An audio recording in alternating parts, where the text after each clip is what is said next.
Olá, pessoal, boa tarde.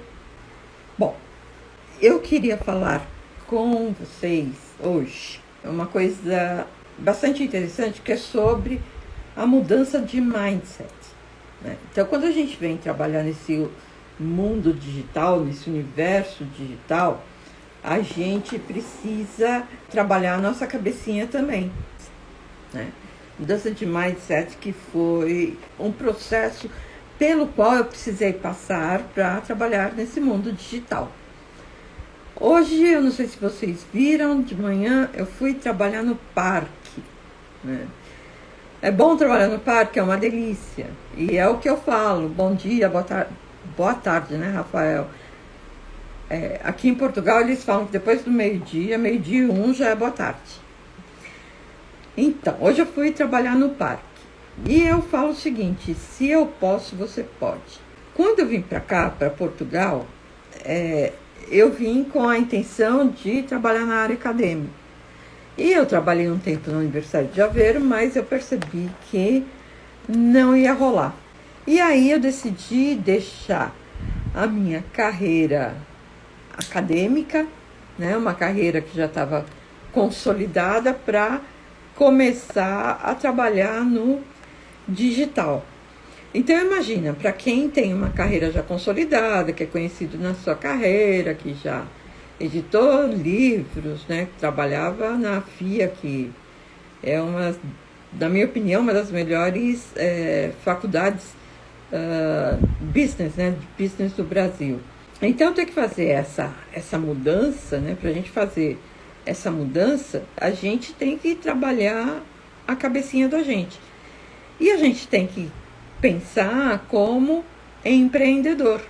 Então, eu percorri todo esse trajeto, né? Então, eu costumo falar, fiz um monte de curso bom e fiz um monte de curso que foi tão ruim que eu nem lembro o curso que eu fiz, de tão ruim que o negócio era. Para conseguir aprender e ir vendo como é que funciona esse mundo do digital, né? Assim, tem cursos que eu fiz que foram super produtivos, né? Outro dia até fiz uma publicação falando quais foram os cursos legais. Mas assim, vocês não precisam assim, quebrar as pedras que eu quebrei, né? Então, a gente consegue cortar caminho, a gente consegue. E a gente precisa só identificar o que a gente quer fazer no digital. O mundo digital, ele é enorme e tem uma série de atividades que a gente pode fazer. Eu tanto posso vender meus produtos físicos no digital, como trabalhar com a questão de infoprodutos, né? Vender infoprodutos. Então, por exemplo, eu tenho amigas que elas estão fazendo essa transição da área acadêmica para o ambiente digital. Tem uma delas que ela é psicóloga, ela adora Jung e ela começou a trabalhar com psicologia no digital. Ela começou a trabalhar com yoga, na verdade, né? E qualquer dia eu vou até convidar ela para fazer uma live com a gente. Mas ela teve que mudar a cabeça dela, né? Para deixar aquele conforto, né, de ser uma empregada de uma instituição, para ser uma empreendedora do digital. Então, assim, a gente consegue vir para o digital, ganhar dinheiro, se estabilizar? Sim. E por que tem gente que não consegue? Porque muitas pessoas acham que é só chegar no digital e fazer uma postagem da empresa e acabou, né? E não é. Não é. Então, a gente precisa pensar estrategicamente. E aí tem uma das coisas que eu aprendi é que a gente precisa se conscientizar, né? Interiorizar que a gente vai passar por uma transformação. E a gente precisa querer passar por essa transformação, né? Então, assim, eu preciso me conscientizar. Agora eu vou trabalhar no digital. E não interessa se você tem uma loja física ou se você vai trabalhar com infoprodutos. Você tem que internalizar. Por quê? Porque é diferente, né?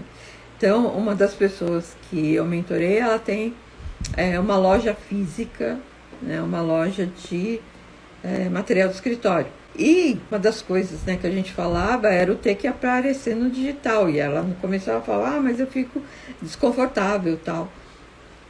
Você vai ter que fazer o anúncio do teu produto, ou então vai contratar alguém para fazer. Contratar alguém para fazer é sempre mais caro do que a gente fazer. E outra, a gente conhece, quando a gente dá a carinha a tapa, a gente conhece o nosso cliente. Então é muito melhor. Então, assim, a gente, não importa se o teu negócio é um negócio físico ou é um infoproduto, você vai trabalhar só no online. Você precisa interiorizar que você vai ter que se transformar. Esse é o primeiro passo. E como que a gente faz essa transformação? Então, eu anotei aqui para passar para vocês hoje 8 etapas, né, que eu segui para passar por essa transformação. A liberdade e a escala possíveis no digital faz valer a pena toda a transformação? Com certeza, Rodney, porque a abrangência do digital é impressionante. É impressionante. Quando a gente começa a postar, né, as pessoas te acham, as pessoas começam a ter interesse, elas começam a te divulgar. Então, a escala que a gente tem é coisa de outro mundo, né? Bem, então, quais são as 8 etapas que eu percorri para fazer essa transformação?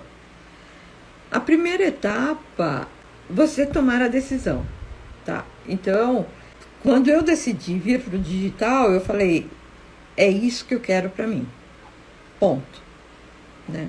Por quê? Porque eu descobri, em primeiro lugar, que eu descobri que tinha um monte de gente que vivia do digital e estava ganhando muito bem, né? Estava indo muito bem, obrigado. E depois que eu percebi que professores renomados que eu sigo, por exemplo, o Porter, o Kotler, tem uma outra professora chamada Pratima Bansal, tem uma outra mentora que eu sigo, que eu esqueci o nome dela, agora eu estou olhando aqui para ver se eu acho o nome dela, mas não achei. Enfim, o Roberto Chiniachik, o próprio Cortella. Então, eu comecei a perceber que uma série de pessoas que eu sigo também estavam no digital. Então, eu tomei a decisão. Eu falei, não, eu vou. Isso é o que eu quero para mim. Como eu disse hoje na postagem, né, no Brasil eu estava ficando doente de verdade. Então, eu tive câncer de pele, tive um problema no joelho. Eu tive uma série de problemas, então eu estava ficando fisicamente doente, eu precisava sair do Brasil. E a alternativa, eu não queria mais trabalhar em universidade, e a alternativa que eu tinha era usar todo esse meu conhecimento, né, tudo isso que eu aprendi ao longo da minha vida para trabalhar no digital. Então, eu tomei a minha decisão. E eu falo o seguinte, você pode tomar essa decisão por 2 motivos, ou pelo amor ou pela dor. Então, o que é mudar pelo amor? Eu curto trabalhar no digital. Oi, Dorothy. Eu cuido trabalhar no digital. Eu curto esse agito, eu curto ser influenciadora. Então, o que é isso? Você muda pela dor, pelo amor. Ou você muda pela dor, né? Então, o que é mudar pela dor? É o meu caso. Eu vinha passando por tanta pressão, né? Pressão na faculdade, pressão de morar no Brasil. Eu dava aula à noite, vivia preocupada. Professores que davam aula comigo eram assaltados em ponto de ônibus. Então, assim, todo aquele estresse, né, me fez mudar. Então, eu não vim pelo amor, né? Eu mudei pro digital pela dor. E eu lembro quando eu pedi o desligamento da FATEC, porque eu era professora concursada e eu estava no topo da carreira na FATEC. E todo mundo achou que eu era doida. A minha chefe falou, não, né, não pede exoneração, não. Pede uma licença não remunerada. Mas aquele negócio para mim estava machucando tanto, né, que eu abri mão de FATEC, abri mão da FIA, Mackenzie e tudo mais e vim para cá. Então, assim, a gente precisa tomar essa decisão. E é uma decisão sua. Ninguém pode te influenciar. Por quê? Porque eu já falei para vocês que o começo, assim, não são flores, né? Então eu vou mudar para o digital, né? Daqui 30 dias cai o meu salário. Não é assim que funciona. Você tem que construir uma nova carreira. Você é um empreendedor, você é o dono do seu negócio. Então, é a construção do seu negócio. E aí você vai ter que resistir a um monte de coisa. Por exemplo, as pessoas que te falam, poxa, né? Mas você tinha uma carreira tão bonita aqui, né? Agora você vai trabalhar no digital, né? Nossa, coitada, né? Então, você tem que estar bem decidido para lidar com tudo isso. Principalmente porque o começo é difícil, como toda transição, como toda mudança. Se a gente sai do emprego A, vai para o emprego B, é a mesma coisa, a gente não conhece ninguém, tem que aprender a conhecer as pessoas e tal. Depois, a segunda coisa que eu aprendi. A gente, se é possível fazer essa transição sem queimar as pontes, então é assim, se você vier comigo, né, eu posso te ajudar, porque eu falo... Hoje eu estava pensando, né? Eu tenho 2 formações, então eu sou administradora e sou doutora em engenharia. E trabalhei muito tempo com engenheiros, né? E para mim tudo é processo, tudo é número. Né? Eu trabalhei muito tempo em fábrica também. Então a gente aprende a ver processos, né? Então eu falo o seguinte, se você encontrar uma metodologia legal, tudo é método, tudo. Se você conseguir encontrar esse método, você vai, sabe, vencer uma série de obstáculos, né? Outro dia eu estava conversando com uma pessoa e falei, olha, uma das formas que eu fiz no meu primeiro lançamento foi enviar mensagem para todo mundo que está no meu LinkedIn. Isso é um método, né? Então, e como que era a mensagem, como que era o feedback, porque eu mandava mensagem, depois eu fazia um feedback com a pessoa, via se ela tinha recebido, se ela estava interessada. Isso é método, né? Então eu posso falar para vocês, olha, se vocês quiserem ter um lançamento com bastante audiência, né, o método é você entrar em contato com as pessoas que você conhece, isso é método. Bom, a segunda etapa de transformação foi nós nos colocarmos em um alto nível, porque assim, a sensação, né, tem uma coisa chamada síndrome do impostor. O que é a síndrome do impostor? A síndrome do impostor é aquela sensação que a gente tem que a gente não sabe nada, que a gente não conhece nada, que eu cheguei aqui por sorte, né, que eu cheguei aqui porque eu sou filha de não sei quem, sobrinha de não sei quem. E isso é verdade, isso é real. Muita gente sente isso.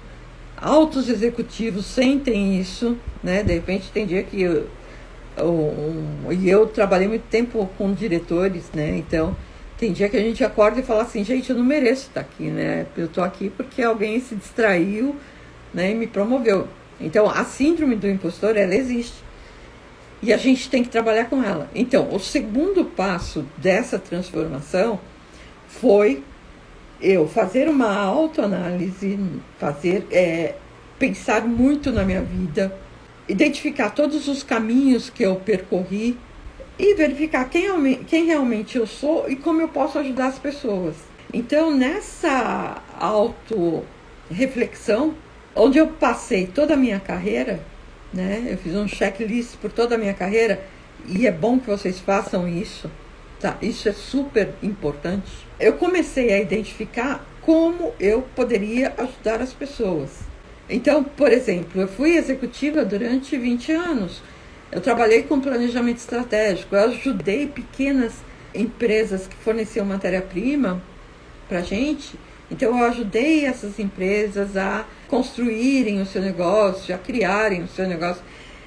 E tudo isso está em mim, né? Eu não desaprendi isso porque eu vim para cá. E quando você começa a valorizar a sua vida, o seu percurso, o seu conhecimento, tudo aquilo pelo qual você passou, quando você consegue enxergar isso e valorizar isso, você começa a trabalhar com o público de alto ticket. E isso é importante, tanto no físico como no digital. Tá? Você aprende a se posicionar. Né? E aí você se coloca. Então você fala assim, olha, desculpa, eu não estou vindo... Eu não nasci ontem, isso eu estou falando para você. Tá? Não é para mim.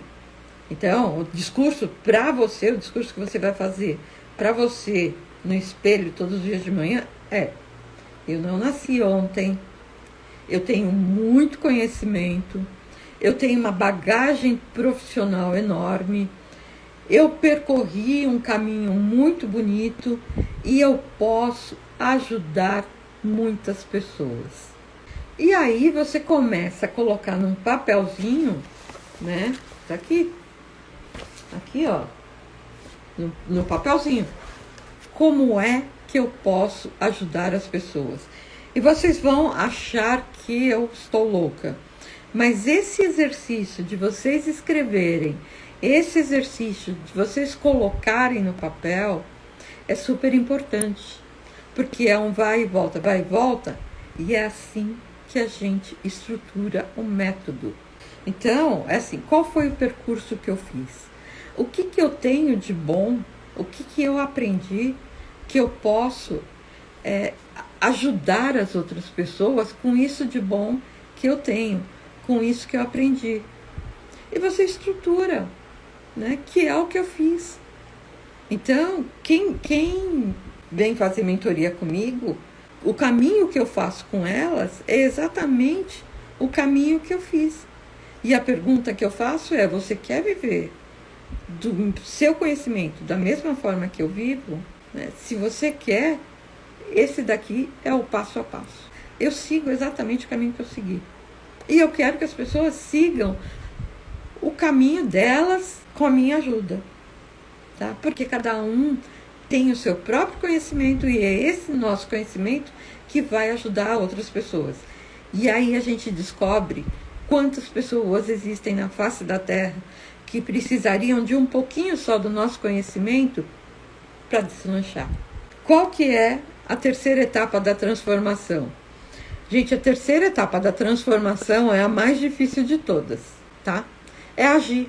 Porque a gente sabe o que deve ser feito, a gente faz todo esse exercício de mudança de mindset. O que é mindset? Mindset é mentalidade.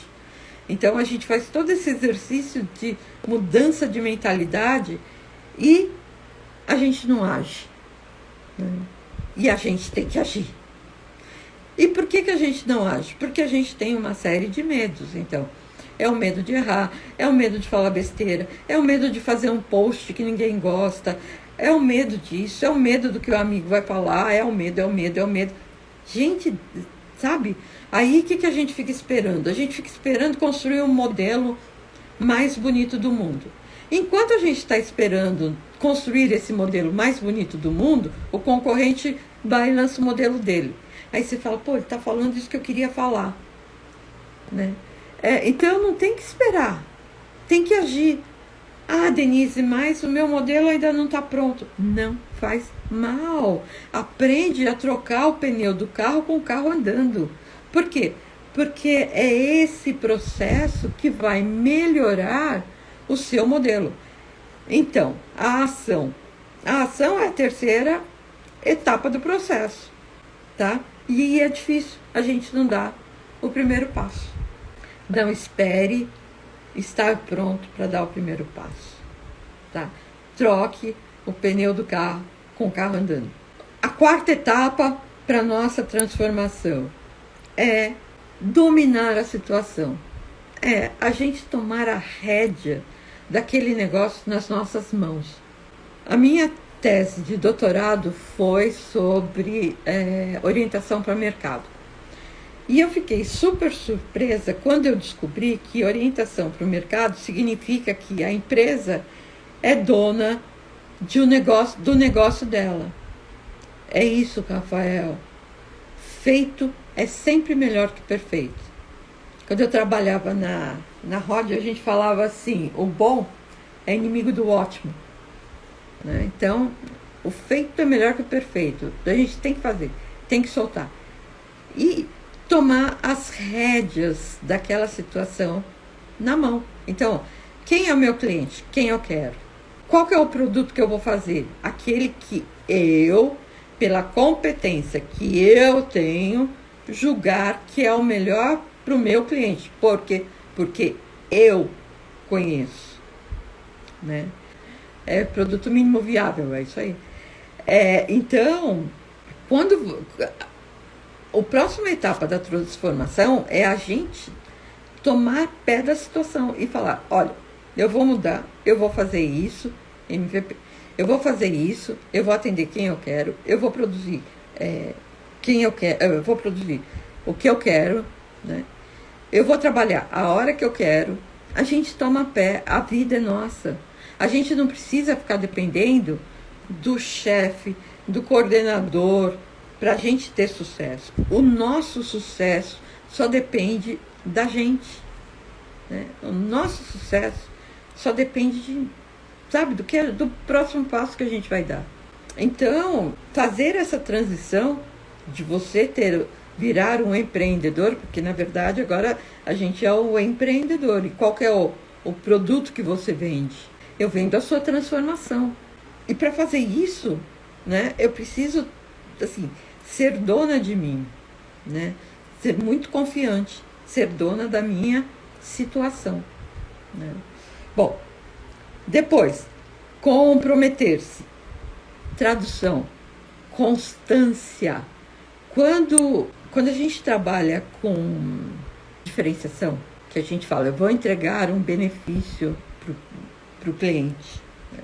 Então, a diferenciação, ela entrega um benefício. Qual que é o benefício? O valor que o cliente quer. Uma das características do benefício, uma dos componentes, né? Porque assim, o benefício ele pode ser marca, o benefício ele pode ser a sua satisfação, o benefício ele pode ser o status, né? Então, o benefício são várias coisas intangíveis que a gente vai colocando no produto. Bom, mas enfim, os benefícios. E um dos benefícios é a constância. E isso é super difícil. Então, imagine o seguinte, eu estou fazendo com vocês uma live todos os dias. Então, todos os dias eu entro, eu fico pelo menos meia hora a 1 hora aqui. Todos os dias eu faço uma publicação. Pelo menos uma publicação. Todos os dias eu tento entrar nas minhas redes. O nome disso é constância. E aí a gente fala assim, pô, mas trabalhar no digital, né, é muito ruim, porque você tem que ficar publicando todo dia. Gente, isso, desculpa, tá? Essa é a minha profissão. Então, quando eu dava aula na faculdade, né, quando eu trabalhava na universidade, eu ia todo dia às 6 horas da manhã e voltava para casa meia-noite. Eu fazia isso todo santo dia. Todo santo dia eu passava na sala dos professores. Todo santo dia eu tinha a minha rotina. Isso era constante. Por quê? Porque se eu faltasse, o que ia acontecer? Eles me descontavam um dia do meu salário. Então, quando a gente vem para o mundo digital, a gente fala, mas eu vou ter que, né, publicar todo dia. Esse é seu trabalho. Conscientize-se, né? Você está fazendo uma transição, né? Então, conscientize-se que agora você montou uma empresa e o que essa empresa produz é conhecimento para mudar a vida das pessoas, para permitir, no meu caso, que as pessoas vivam do conhecimento delas. Então, essa é a minha lojinha, essa é a minha lojinha que eu tenho que abrir todo dia de manhã. Eu venho aqui, abro a minha lojinha, não é? Faço publicação, respondo e-mails, meio-dia eu venho fazer uma live. Se eu não tivesse vindo aqui para o digital todos os dias, eu estaria indo para minha lojinha, eu estaria indo para a universidade, eu estaria indo para o consultório, para o meu emprego. Então, essa constância que a gente tem no digital, ela é obrigatória sim. Denise, tem que publicar todo dia? De preferência 365. Ah, mas eu não tenho tempo. Pois é, se você tivesse assistido a live de ontem, eu ia falar o quê? Automatiza o seu processo. Para quê? Para que você tenha as postagens automatizadas, para que você grave uma série de vídeos, por exemplo, na segunda-feira, né? Você vai falar, segunda-feira é o dia que eu vou fazer vídeo. E tira uma tarde, tira uma manhã e grava todos. E vai soltando gradativamente. Tem que ter constância? Tem que ter constância.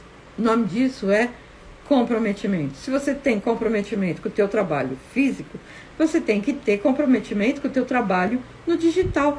É a mesma coisa. Tá? A diferença é que antes a gente pegava trânsito para ir para o trabalho. Agora, o máximo de trânsito que eu pego é da cozinha até o escritório, do escritório até a sala, da sala até o quarto. Comprometimento. Esse é o nome. Depois, tem duas coisas que é super importante. A gente tem que aprender que o ser humano, ele não é um ser isolado. A gente gosta de viver em comunidade. Ponto número 1. Então, a gente precisa aprender a criar as nossas comunidades e a encontrar as nossas comunidades. A gente precisa encontrar os nossos iguais e os nossos diferentes também, para a gente trocar figurinha e crescer. Eu sempre ouvi aquela história de se você quiser abrir um negócio, você não conta para ninguém, que é para ninguém colocar olho gordo, para ninguém ficar com inveja. Então tá bom, então agora vocês vão ouvir a receita contrária. Se você está pensando em abrir o seu negócio, comente com outras pessoas que você tem certeza que poderá te ajudar. Tá? Gente do bem, gente que sabe mais do que você. Porque você vai falar para o cara que sabe menos, não é legal, né? Então, conecte-se com pessoas que saibam mais que você e que possam te ajudar, tá? Essa é a regra. Por quê? Porque a gente precisa dessa troca. Eu não sei tudo, não sei. Quando eu decidi vir para o digital, eu conversei com algumas pessoas que já estavam há mais tempo. Pessoas que me ajudaram, pessoas que me corrigiram, tá? Faz parte. A gente tem que fazer isso. A gente precisa se conectar. E à medida que a gente vai se conectando, a gente vai criando redes, tá? Network é super, hiper, mega importante a gente ter network, bons networks. Bom, depois, jogar o lixo fora. Isso daqui também é legal. O que significa jogar o lixo fora? A gente, ao longo da vida da gente, a gente vai armazenando um monte de tranqueiras. E aí, de vez em quando, a gente precisa arrumar o armário, arrumar as gavetas, né? Para jogar esse monte de tranqueira que a gente acumulou fora. Não é isso? A gente arrumou o armário para jogar a tranqueira fora. Só que a gente não acumula tranqueira só no armário. Né? A gente acumula um monte de tranqueiras na nossa vida. E que tranqueiras são essas? Né? A gente carrega com a gente fica se martirizando por coisas que deram errado. Aquele dia, se eu tivesse falado isso, hoje seria diferente. Pois é, se tivesse falado, mas não falou. Né? Passado, fica para trás. Porque o fulano brigou com o ciclano e agora não se fala mais. Gente, eu vou ensinar uma coisa para vocês. Que isso eu falava pro pessoal que trabalhava comigo lá na Rod. Vendedor não tem inimigo. Tá? Vendedor tem network. Então, assim, sabe, tranqueira, joga fora. Coisas que dificultam o nosso crescimento, joga fora. Pensamento negativo, joga fora. Eu já falei isso para vocês. Denise, eu não sou negativa, né? Eu não sou uma pessoa negativa. Eu sou realista. E eu vivo falando, realista é o pessimista que não deu certo, tá? Empreendedor é otimista. Empreendedor acredita que vai dar certo. Se o empreendedor não acreditar que vai dar certo, ele é o primeiro a afundar o negócio dele. Então, empreendedor é o cara que é positivo. Isso daqui vai dar certo, tá? Ah, tem dia que a gente não tá bem, tem dia que a gente não tá legal. Vocês já fizeram curso de teatro? Sabe como que a gente chora e ri? Pra gente chorar, aquela lágrima forte mesmo, sabe? Aquela dor doída, o que a gente lembra? A gente lembra uma situação da vida real que nos fez chorar. E para dar risada, o que a gente faz? A gente lembra uma situação da vida real que nos fez gargalhar. Então, sabe aquele dia que a gente acorda para trabalhar e acorda achando que tá tudo errado, que o céu tá mais cinza do que deveria? Gente, vai pro curso de teatro, né? E assim, vamos pensar coisa boa. Show. Pensamento negativo é bom, só que pode durar um segundo. Mais do que um segundo, né? Não é pensamento negativo, já é encosto. Então, veio aquela nuvenzinha cinza, pensa coisa boa. Lembra de uma situação da tua vida que te fez feliz. Eu tô falando sério. Gente, pelo amor de Deus, não sou coach, não trabalho nada contra os coaches, muito pelo contrário, tenho um monte de amigo coach e tem até clientes coach, mas não sou. Não tenho formação para isso. E não é um trabalho com autoajuda, tá? Eu sou uma empreendedora. E como empreendedora, eu tive que aprender a ser otimista durante 30 dias do mês e 24 horas por dia. E como que a gente é otimista? Pensando coisas boas. Simples assim. Ai, tá difícil. Lembra daquele dia legal? Lembra daquele dia legal. Depois, ir para o próximo nível. Então, o que significa ir para o próximo nível? Significa o aprendizado constante. Significa mostrar para as pessoas que você também se transformou. E crescer todos os dias. E a não se acomodar com aquela situação. Então, lembra dos medos que a gente falou, dos 4 medos? Né? Um dos 4 medos era o medo do sucesso. E a gente tem medo do sucesso, tem medo de se acomodar. Eu não tenho medo do sucesso, mas não tenho medo nem de longe, muito pelo contrário. Morro de saudade de quando eu fazia palestra para um monte de gente. Morro de saudade. Então, eu não tenho nenhum problema com sucesso. E, normalmente, quem tem medo do sucesso tem medo porque tem medo de se acomodar. Então, assim, não se acomode, né? Não se acomode, porque sucesso é transitório. Se você se acomodar, quanta gente famosa, quanta empresa grande você conhece que, de repente, quebrou porque se acomodou com sucesso? Inúmeras, né? Então, a 8ª etapa da transformação é ir para o próximo nível e fazer o quê? Começar tudo de novo.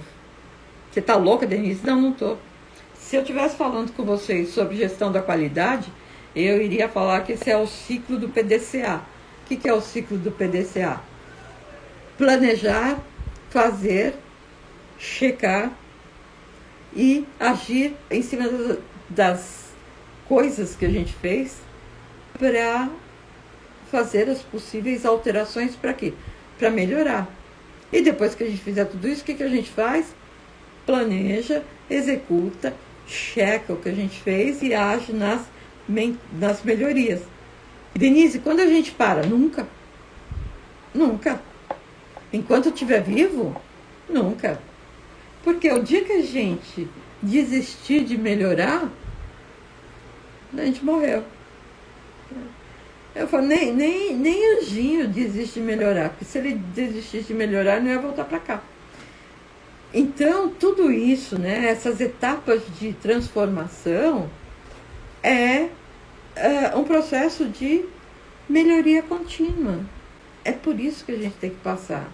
E colocar na cabecinha da gente que a nossa vida é um processo de melhoria contínua. Simples assim. Para fechar, quais são as 8 etapas?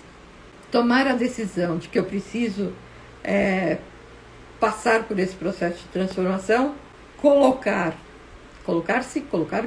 em alto nível, agir, ser o dono da situação, comprometer-se, jogar o lixo fora e ir para o próximo nível. Essas são as 8 etapas de transformação que eu identifiquei.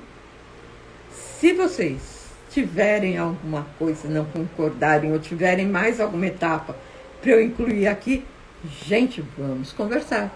Alguém tem algum comentário? Alguém quer fazer alguma pergunta? Alguém tem alguma colocação?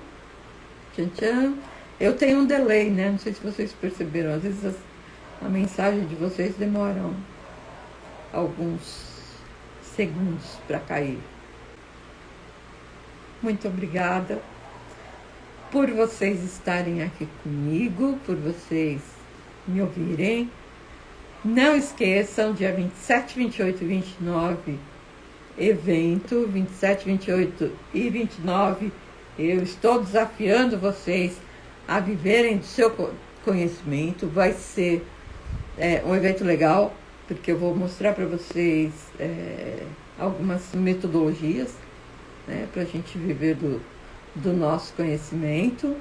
Então, 27, 28 e 29, evento ao vivo, 100% gratuito, evento digital nas redes sociais. Inscrevam-se, comentem com os amigos, contem para todo mundo. E vamos todo mundo viver do conhecimento, né, para a gente poder ir trabalhar lá na praça, né? Na praça perto da tua casa, trabalhar de qualquer lugar do mundo, sem ter que pegar trânsito, ter que pegar carro, ter medo de voltar para casa, né? E amanhã tem mais, gente. Beijo no coração. Muito obrigada e até amanhã. Fiquem em paz.